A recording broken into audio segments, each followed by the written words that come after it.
যে 19 লাখ পৰিয়ালে প্ৰতিটো মাহৰ 1 তাৰিখে চৰকাৰী কৰ্মচাৰী যেনেকে দৰমহা তেওঁলোকৰ বেংক একাউণ্টত সোমাই সেইদৰে অৰুণোদয় আঁচনিৰ জৰিয়তে 19 লাখ পৰিয়াললৈ মাহৰ প্ৰথম দিনটোতে 900 টকা তেওঁলোকৰ বেংক একাউণ্টত প্ৰৱেশ কৰিব।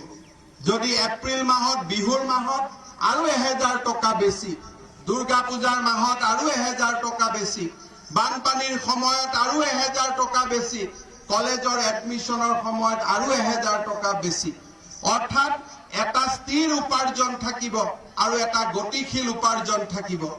আজি প্ৰত্যেকটো বিধানসভা সমষ্টিত আমি 15,000 পৰিয়াললৈ এই অৰুণোদয় আঁচনি আৰম্ভ কৰিম।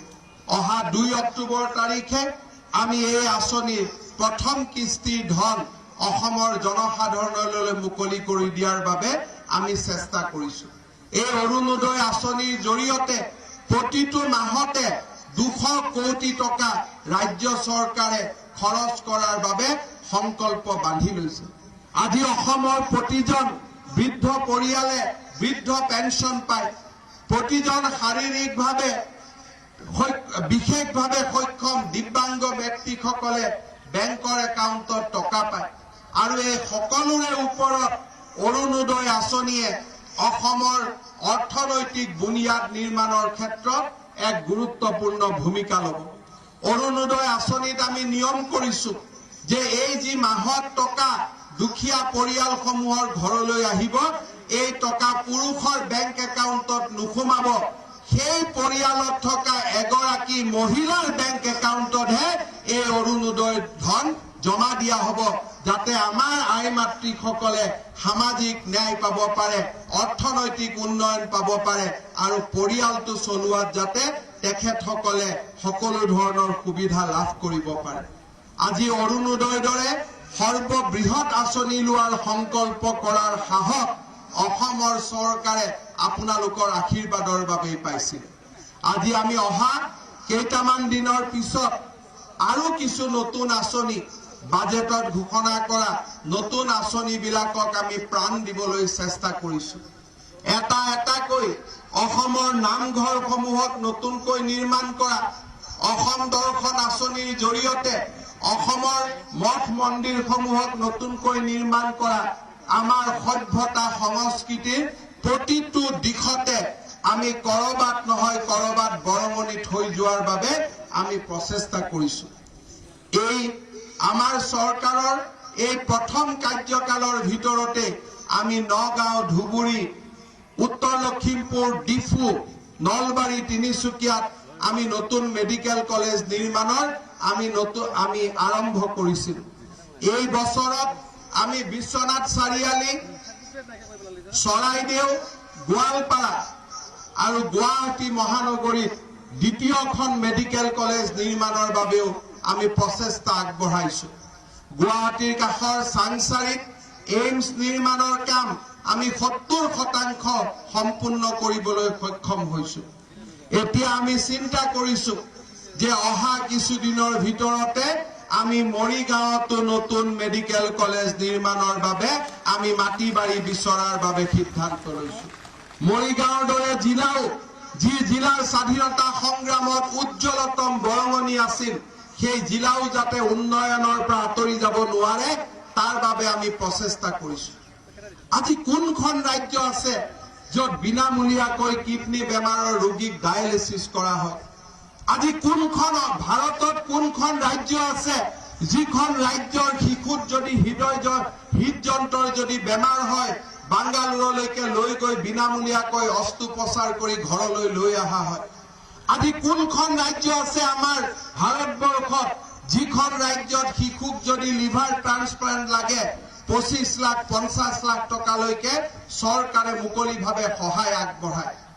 আজি আমি সিদ্ধান্ত লৈছো যে আমাৰ মৰিগাঁও জিলা চিকিৎসালয়ত যেনেকে কিডনী ডায়েলিচিছ কৰাৰ আমি ব্যৱস্থা আৰম্ভ কৰিছিলো, জাগিৰোডত আমি HPCG হস্পিটাল আৰম্ভ কৰিছিলো, সেই হস্পিটালতো আমি অহা মাহৰ পৰা বিনামূলীয়া কিডনী ডায়েলিচিছ সেৱা আমি আৰম্ভ কৰিবলৈ সিদ্ধান্ত লৈছো। শ্ৰদ্ধাৰ ৰাইজ, এটা এটাকৈ আমি উন্নয়নৰ দিশত আগবাঢ়িছো। আজি ভাৰতবৰ্ষত কোনখন ৰাজ্য আছে যিখন ৰাজ্যই 2018 চনতো 5000 কিলোমিটাৰ ৰাস্তা নতুনকৈ বনাবলৈ সক্ষম হৈছে, 2020 চনতো 5000 কিলোমিটাৰ ৰাস্তা নিৰ্মাণ কৰিছে, আৰু 2021 চনতো আমি 5000 কিলোমিটাৰ ৰাস্তা একেলগে নিৰ্মাণ কৰিম। যোৱা মাত্ৰ কেইদিনমান আগতে 16খন কলেজত বিজ্ঞান শাখা প্ৰৱৰ্তন কৰা হৈছে। 2 অক্টোবৰৰ দিনটো এনেকুৱা এটা দিন হ'ব যিটো দিনত এটা দিনতে অসমৰ 119খন চাহ বাগিচাত আমি একেলগে 119খন হাইস্কুল নিৰ্মাণৰ কাম আমি হাতত লম। আজি এনে এক উন্নয়নৰ ইতিহাস আজি আমাৰ অসমবাসী ৰাইজে অসমত নিৰ্মাণ কৰিছে। আজি এচাম লোক আছে যিসকলে উন্নয়নৰ এই দৃষ্টি দেখা পোৱা নাই, কাৰণ তেওঁলোক সমালোচনাত ব্যস্ত। কিন্তু সমালোচনাৰ মাজতো আমি গৌৰৱ অনুভৱ কৰো যে সেই সমালোচকসকলৰ লৰাইও যেতিয়া গুৱাহাটী বিশ্ববিদ্যালয়, কটন কলেজ, প্ৰাগজ্যোতিষ মহাবিদ্যালয়, মৰিগাঁও কলেজত বিনামূলীয়া নামভৰ্তি কৰিব পাৰে। আমাৰ চৰকাৰৰ কাম নেদেখা ব্যক্তিসকলৰ ল'ৰা ছোৱালীয়েও যেতিয়া বছৰৰ 1 তাৰিখে ঘৰলৈ বিনামূলীয়া কিতাপ কাগজখিনি লৈ আহে, তেতিয়া আমি গৌৰৱেৰে উফন্দি উঠো। আৰু চৰকাৰক কঠোৰভাৱে সমালোচনা কৰা ব্যক্তিয়েও যেতিয়া অটল অমৃত অভিযানৰ কাৰ্ডখন লৈ মেডিকেল কলেজত ট্ৰিটমেণ্ট আৰম্ভ কৰে, তেতিয়া আমাৰ বুকু গৌৰৱেৰে উফন্দি উঠে। আৰু চৰকাৰক কোভিডক লৈ সমালোচনা কৰা ব্যক্তিয়েও নিজে যিদিনাখন কোভিডত আক্ৰান্ত হৈ কোভিডৰ পৰা যেতিয়া মুকলি হৈ ওলাই আহে, তেতিয়া চৰকাৰক কৰা প্ৰশংসা বাণীয়ে আমাৰ সকলো কষ্ট একে মুহূৰ্ততে লাঘৱ কৰি তোলে আৰু আমাৰ মুখবিলাকত এক আনন্দৰ বতৰা কঢ়িয়াই লৈ আহে। এইখনে ৰাজ্য চৰকাৰ, যি আমি বৈষম্য নকৰাকৈ এই ৰাজ্য চৰকাৰখন আগবাঢ়িছে। ৰাজনীতিৰ পৰিধিৰ পৰা আঁতৰত গৈ প্ৰতিটো জাতি, প্ৰতিটো জনগোষ্ঠীৰ লোকক আজি সমানভাৱে উন্নয়নৰ দিশত আগুৱাই লৈ যোৱা হৈছে। আজি এনে এখন ৰাজ্যত আমি গৌৰৱ অনুভৱ কৰো যে এইখন ৰাজ্যই এনেকুৱা এখন ৰাজ্য যিখন ৰাজ্যই সকলোকে একত্ৰিত কৰি নৰেন্দ্ৰ মোদী ডাঙৰীয়াৰ সবকা সাথ, সবকা বিশ্বাস, সবকা বিকাশ নীতিক চৰকাৰৰ আৰু জনসেৱাৰ মূল মন্ত্ৰ হিচাপে নিৰ্মাণ কৰি লৈছে, মূল মন্ত্ৰ হিচাপে সৰুগত কৰি লৈছে। এইখন ৰাজ্যই আজি আমাৰ অসমবাসী ৰাইজক আৰু আমাৰ অসম ৰাজ্যখনে আজি ভাৰতবৰ্ষৰ বুকুত এক উজ্জ্বল নক্ষত্ৰ হিচাপে জিলিকি উঠিবলৈ সক্ষম হৈছে। এই 5টা বছৰৰ ভিতৰতে যদি শদিয়াত ভূপেন হাজৰিকা সেতু নিৰ্মাণ হৈছে, এইখন ৰাজ্য চৰকাৰৰ দিনতে আজি বগীবিলৰ দলং সম্পূৰ্ণ হৈছে। এইখন ৰাজ্য চৰকাৰৰ দিনতে কলিয়া ভোমৰাত নতুন দলং নিৰ্মাণ পাই শেষ পৰ্যায়ত উপনীত হৈছে। এইখন চৰকাৰৰ দিনতে আজি গুৱাহাটী আৰু উত্তৰ গুৱাহাটীৰ মাজত নতুন দলং নিৰ্মাণৰ কাম আগবাঢ়িছে। আৰু এইখন চৰকাৰৰ দিনতে মৰিগাঁও আৰু দৰঙক সংলগ্ন কৰি নতুন ব্ৰহ্মপুত্ৰৰ ওপৰত আন এখন দলঙৰো সপোন এইখন চৰকাৰৰ দিনতেই ৰচনা কৰা হৈছে। আমি সপোন দেখিছিলো, আমি সপোনৰ সৌধ নিৰ্মাণ কৰিছিলো, কিন্তু ৰাতিপুৱা টোপনিৰ পৰা সাৰ পাই আমি সংকল্প লৈছিলো যে সপোন ৰাতি দেখা মাত্ৰ আনন্দৰ মুহূৰ্ত নহয়, নিশা দেখা সপোনবিলাকক ৰাতিপুৱাৰ পৰা গধূলিলৈ পৰিশ্ৰম কৰি সেই সপোনবিলাকক বাস্তৱলৈ ৰূপান্তৰ কৰাৰ দায়িত্ব আমি হাতত লৈছিলো। আৰু সেই সপোনবিলাকে এতিয়া লাহে লাহে বাস্তৱত ৰূপ লৈছে। আজি আমি গৌৰৱ অনুভৱ কৰো যে আমাৰ অসমৰ ওজাপালিৰ পৰা ধুলিয়াজনলৈকেও এই চৰকাৰখনে তেওঁলোকৰ বাবেও তেওঁলোকৰ হৃদয়তো স্থান ল'বলৈ চেষ্টা কৰিছে। আমাৰ এইখন চৰকাৰ যিখন চৰকাৰে অসমৰ প্ৰতিজন প্ৰবাদ পুৰুষৰ স্মৃতি আজি গৌৰৱেৰে সৈতে ৰূপায়ণ কৰাৰ বাবে, গৌৰৱেৰে সৈতে মন্থন কৰাৰ বাবে চিন্তা কৰিছে। মহাপুৰুষ শ্ৰীমন্ত শংকৰদেৱ আমাৰ জাতীয় জীৱনৰ নায়ক, তেখেত আমাৰ জাতীয় জীৱনৰ মহানায়ক, তেখেত অসমৰ মহাপ্ৰাণ আৰু তেখেতৰ আদৰ্শৰে আমাৰ জাতিটো জিলিকি উঠিছিলে। আজি বৰদোৱা বটদ্ৰৱাত সেই মহাপুৰুষ শংকৰদেৱৰ জন্মভূমি এলাগী হৈ পৰি ৰৈছিলে। আজি আমাৰ চৰকাৰে 150 কোটি টকা অনুমোদন কৰি এই মহাপুৰুষ শ্ৰীমন্ত শংকৰদেৱৰ জন্মক্ষেত্ৰখনক উজলাই তুলিবলৈ চেষ্টা কৰিছে। আৰু আমি সংকল্প লৈছো যে পাঞ্জাবৰ স্বৰ্ণ মন্দিৰ যিমান বিখ্যাত, আমাৰ জীৱন কালতে মহাপুৰুষ শ্ৰীমন্ত শংকৰদেৱৰ জন্মভূমি বৰদোৱা বটদ্ৰৱা থানকো সেই স্বৰ্ণ মন্দিৰৰ সমপৰ্যায়লৈ লৈ যোৱাৰ বাবে আমি প্ৰচেষ্টা কৰিম। এয়া আমাৰ জাতীয় জীৱনৰ সংকল্প, এয়া আমাৰ জাতিৰ সংকল্প, আৰু সেই সংকল্পৰ সোঁত আমি গৌৰৱেৰে সৈতে নিৰ্মাণ কৰিম।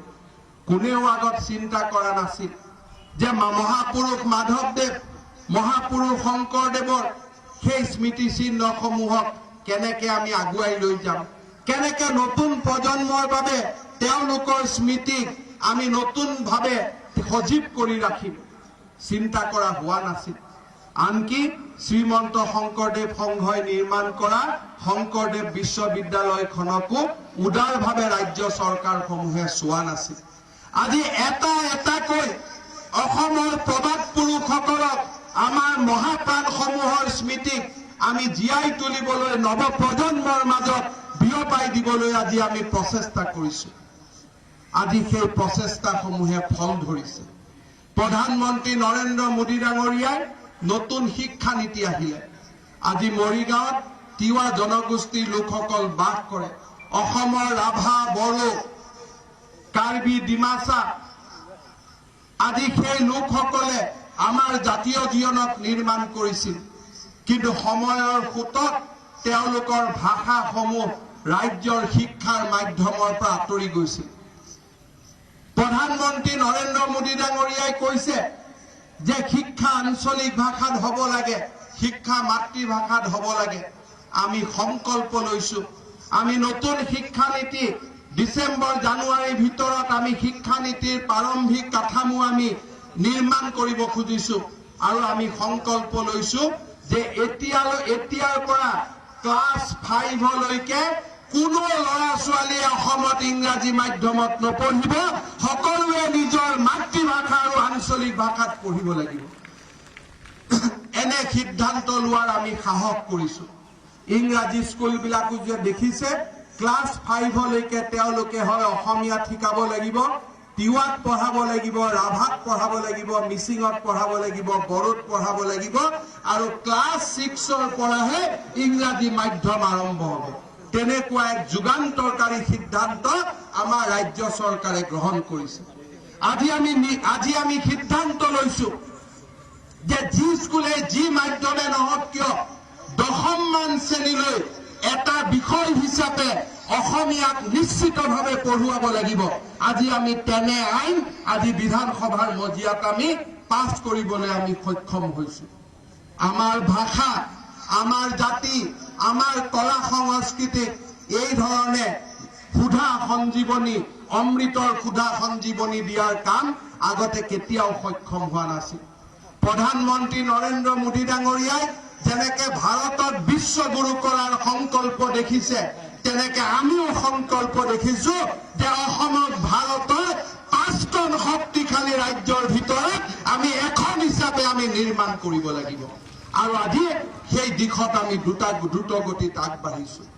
আজি ডাঙৰ ডাঙৰ দলং নিৰ্মাণেই হওক, ৰেলৰ দ্বৈত ৰেল সেৱাই হওক, আজি আমি ক'তো পিছ পৰি থকা নাই।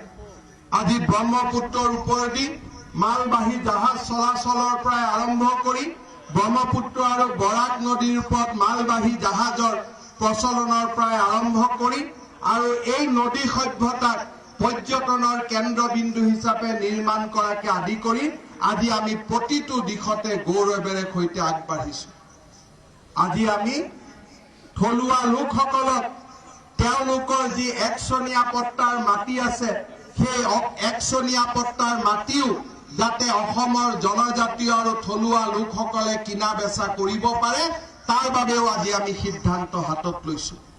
আজি অসমত লাখ লাখ ভূমিহীন থলুৱা লোকৰ হাতলৈ আমি মেডি পট্টা হাতত তুলি দিছো।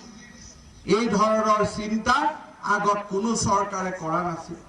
হদিয়া ঢলাত যেতিয়া দলং নিৰ্মাণ হল, বগীবিলৰ যেতিয়া দলং নিৰ্মাণ হল, দলং নিৰ্মাণৰ আগত যিসকল নাৱৰীয়াই নাও বাই জীৱন পালন কৰিছিল তেওঁলোককো আমি অৰ্থ সাহায্য আগবঢ়াইছিলো, যাতে সভ্যতা আৰু প্ৰগতিৰ যি গতি, সেই গতিৰ আগত যাতে দুখীয়া দৰিদ্ৰ সীমাৰেখাৰ লোকসকল যাতে নিৰস্ত হৈ নপৰে।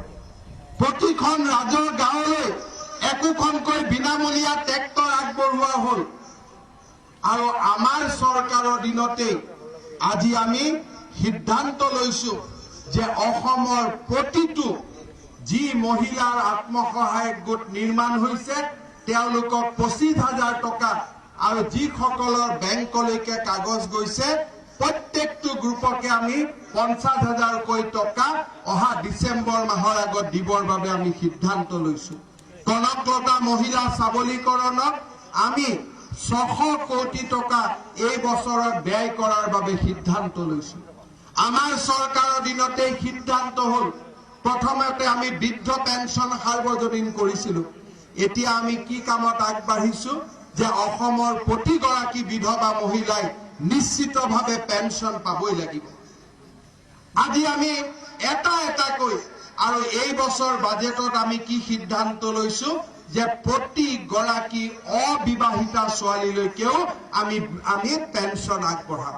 প্ৰথম বছৰত আমি বৃদ্ধ পেঞ্চন দিলো, যোৱা বছৰত আমি বিধৱা পেঞ্চন আগবঢ়ালো 25গৰাকী, আৰু এই বছৰ আমি সিদ্ধান্ত লৈছো যে অবিবাহিতা ছোৱালীসকলৰ বাবেও আমি পেঞ্চনৰ ব্যৱস্থা কৰিম। আজি টেটৰ নিযুক্তি মাত্ৰ এসপ্তাহৰ ভিতৰতে 6,000-7,000 আমি নতুন আকৌ শিক্ষকক নিযুক্তি কৰিম। হাইস্কুলৰ নিযুক্তিৰ কাম আমি হাতত ল'ম এমাহৰ ভিতৰত। প্ৰাথমিক বিদ্যালয়ত আকৌ শিক্ষকৰ নিযুক্তিৰ বাবে আমি বিজ্ঞাপন প্ৰকাশ কৰিম। বিদ্যালয়ৰ প্ৰাদেশিকৰণৰ পৰা কলেজলৈ বিজ্ঞান শাখা প্ৰৱৰ্তনৰ পৰা নতুন কলেজ নিৰ্মাণলৈকে আমি কোনো দিশতে পিছ পৰি ৰোৱা নাই। আজি এনে কৰ্মযজ্ঞ অসমৰ ইতিহাসত এক নতুন আছিল। অসমৰ ইতিহাসৰ বাবে যোৱা 4টা বছৰ আছিল গৌৰৱৰ এক নতুন ইতিহাস, উন্নয়ন আৰু প্ৰগতিৰ নতুন ইতিহাস আৰু মানুহৰ স্বাভিমানৰ ইতিহাস, অসমীয়া হিচাপে জীয়াই থকাৰ ইতিহাস। আৰু জীয়াই থকাই নহয়, অসমীয়া হিচাপে গৌৰৱেৰে জীয়াই থকাৰ ইতিহাস এইখন চৰকাৰে সাহসেৰে নিৰ্মাণ কৰিছে। মই মৰিগাঁওবাসী ৰাইজক পুনৰ এবাৰ কৃতজ্ঞতাৰে সৈতে মই ধন্যবাদ জনাব খোজো যে অসমৰ সেই প্ৰগতি আৰু ৰূপান্তৰত মৰিগাঁও ৰাইজে গুৰুত্বপূৰ্ণ ভূমিকা লৈছিল। স্বাধীনতা দিৱসৰ এই পতাকাৰ তলত থিয় হৈ আমি আপোনালোকৰ ওচৰত আহিছো যে যোৱা 4.5 বছৰত আমি কৰি অহা কামৰ খতিয়ান লৈ আমি আপোনালোকক বিশ্বাস দিয়াব খুজিছো। কোনোটো দিনাই আমি প্ৰতাৰণা কৰিব চেষ্টা কৰা নাছিলো। আপোনালোকৰ হৃদয়ৰ মাজত থিয় হৈ, আপোনালোকৰ বুকুৰ মাজত আপোনালোকৰ সন্তানৰ দৰে থিয় হৈ আপোনালোকৰ শ্ৰীবৃদ্ধি আৰু কল্যাণৰ কাৰণে কাম কৰাৰ বাবে আমি যি সংকল্প লৈছিলো, প্ৰতিটো দিন প্ৰতিটো ক্ষণতে সেই সংকল্প পালনৰ বাবে আমি প্ৰচেষ্টা কৰিছিলো। শ্ৰদ্ধাৰ ৰাইজ, আজি ভাৰতবৰ্ষ পৰিৱৰ্তন হল। সেই ভাৰতবৰ্ষ নহয় যে 22ত চীনে ৰঙা চকু দেখুৱাব আৰু ভাৰতবৰ্ষই আত্মসমৰ্পণ কৰিব। সেই ভাৰতবৰ্ষ নহয়।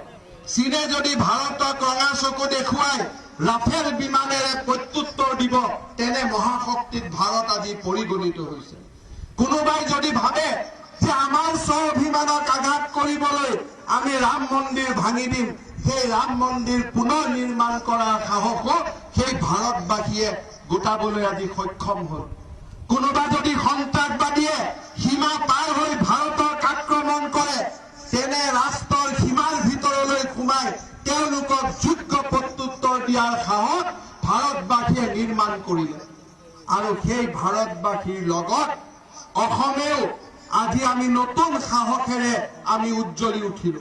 কোনোবা যদি থলুৱা লোকৰ প্ৰতি খিলঞ্জীয়া লোকৰ প্ৰতি কোনোবাই যদি কৰবাত ৰঙা চকু দেখুৱাইছে তাক যোগ্য প্ৰত্যুত্তৰ দিবলৈ আজি আমি ৰাজ্যবাসীয়ে অদ্ভুত সাহস গোটাবলৈ আমি সক্ষম হলো। তেনে এক সাহসৰ এক প্ৰবাল ধাৰা, সাহসৰ এক শক্তিশালী ধাৰা আজি আমাৰ অসমবাসীৰ বুকুত আজি আমাৰ বৈ যাবলৈ আৰম্ভ কৰিছে। আজি মহাবাহু ব্ৰহ্মপুত্ৰৰ দৰে এক প্ৰবল শক্তিমান জাতি হিচাপে আজি আমাৰ জাতিটোৱে নিজক আত্মপ্ৰকাশ কৰাৰ কামত লাগি পৰিছে। হিমা দাসৰ দৰে কন্যা সন্তানৰ সাফল্যই আজি অসমবাসীক গৌৰৱেৰে উফন্দাই তুলিছে। আজি আমি অসমবাসীয়ে নতুন পৰিচয় পাইছো। এসময়ত আমি গাইছিলো জয়া নাই। আজি হাজাৰ হাজাৰ জয়মতীয়ে হাজাৰ হাজাৰ মূলাগাভৰুৱে বিদ্যালয়ত গৈ ডক্টৰ ইঞ্জিনিয়াৰ হৈ আজি নতুন ৰূপত আমাক আধুনিক অসমখনক আজি শক্তিশালী কৰিছে। কোভিডৰ সময়ত সেই অসমবাসীৰ শক্তি স্বচক্ষুৰে দেখাৰ মোৰ সৌভাগ্য হৈছিল।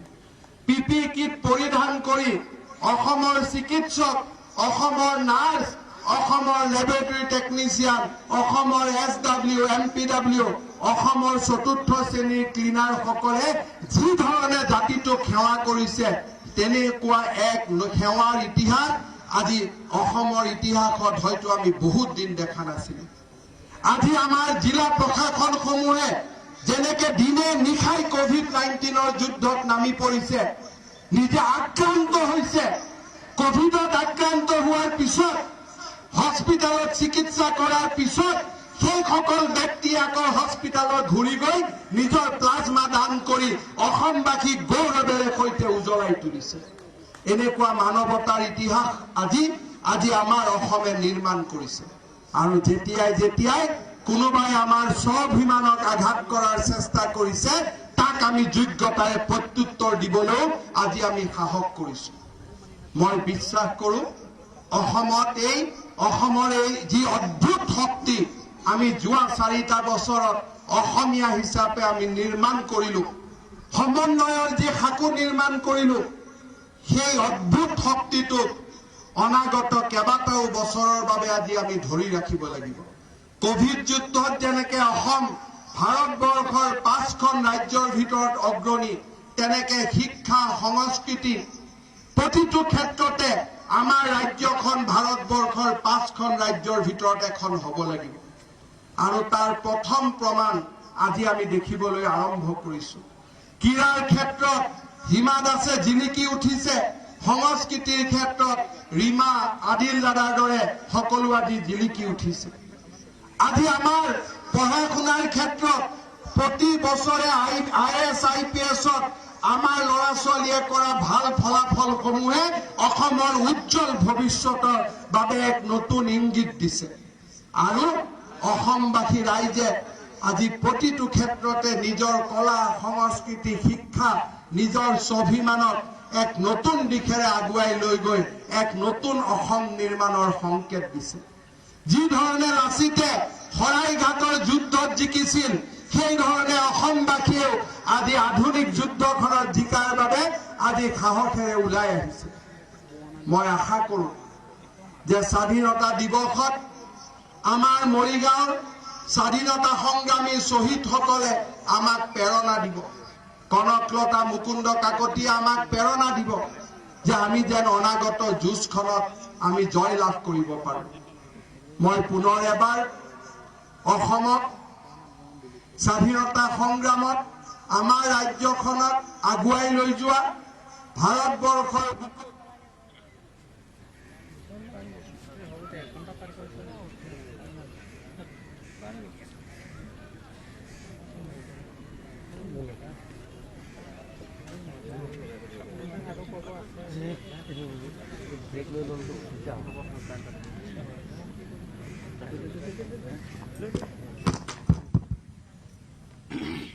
স্বাধীনতা সংগ্ৰামীসকলে আমাক যি প্ৰেৰণা দিছিল, মৰিগাঁও জিলাৰ স্বাধীনতা সংগ্ৰামীসকলে যি আমাক প্ৰেৰণা দিছিল, অবিভক্ত নগাঁও জিলাৰ স্বাধীনতা সংগ্ৰামীসকলে যি আমাক প্ৰেৰণা দিছিল, আৰু স্বাধীনতা সংগ্ৰামত অসমখনক যেনেকে উজ্বলাই তুলিছিল, তেনেকে মই আশা কৰো যে এই একবিংশ শতিকাটো জাতিৰ ঐক্যবদ্ধ পৰিচয়ে আমাক আকৌ এবাৰ উজ্জ্বলভাৱে বিশ্বৰ সমাজৰ আগত প্ৰতিষ্ঠা কৰিব।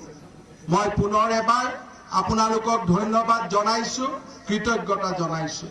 ব্যক্তিগতভাৱে যোৱা 4টা বছৰত অসমৰ চৰকাৰৰ এজন মন্ত্ৰী হিচাপে ৰাইজক সেৱা কৰাৰ অদ্ভুত সুযোগ লাভ কৰিছিলো। মন্ত্ৰী হিচাপে বহুদিন আছিলো, কিন্তু যোৱা কেইটামান দিনত স্বাস্থ্য মন্ত্ৰী হিচাপে কাম কৰি অসমৰ কোভিড যুদ্ধত যি ধৰণে ৰাইজে সকলো উজাৰি আমাক সহায় কৰিছিল, সমৰ্থন কৰিছিল, তাক দেখি গৌৰৱেৰে মোৰ বুকু উফন্দি উঠে। মই নিজে বিশ্বাস কৰো যে অসমৰ স্বাস্থ্য সেৱাৰ আটাইতকৈ সোণোৱালী দিনবিলাকত মোৰ স্বাস্থ্য মন্ত্ৰী হিচাপে থকাৰ সৌভাগ্য হ'ল। মই পৰম পিতাক সদায় কৃতজ্ঞতা জনাম যে এছাম ত্যাগী আৰু দুখীয়া লোকৰ কাৰণে দিনে নিশাই কাম কৰা এছাম ব্যক্তিক নেতৃত্ব দিয়াৰ সুযোগ মোক পৰম পিতাই প্ৰদান কৰিছিল। শ্ৰদ্ধাৰ ৰাইজ, কোভিড যুদ্ধ এতিয়াও শেষ হোৱা নাই। মুখত থকা মাস্ক আৰু ইজনে সিজনৰ পৰা সামাজিক দূৰত্ব, এয়াই হৈছে কোভিডৰ যুঁজৰ জিকাত আমাৰ মহামন্ত্ৰ। মই মৰিগাঁও ৰাইজক অনুৰোধ কৰিম যে প্ৰতিটো মুহূৰ্ততে, প্ৰতিটো ক্ষণতে মুখত মাস্কখন ব্যৱহাৰ কৰিবলৈ নাপাহৰিব।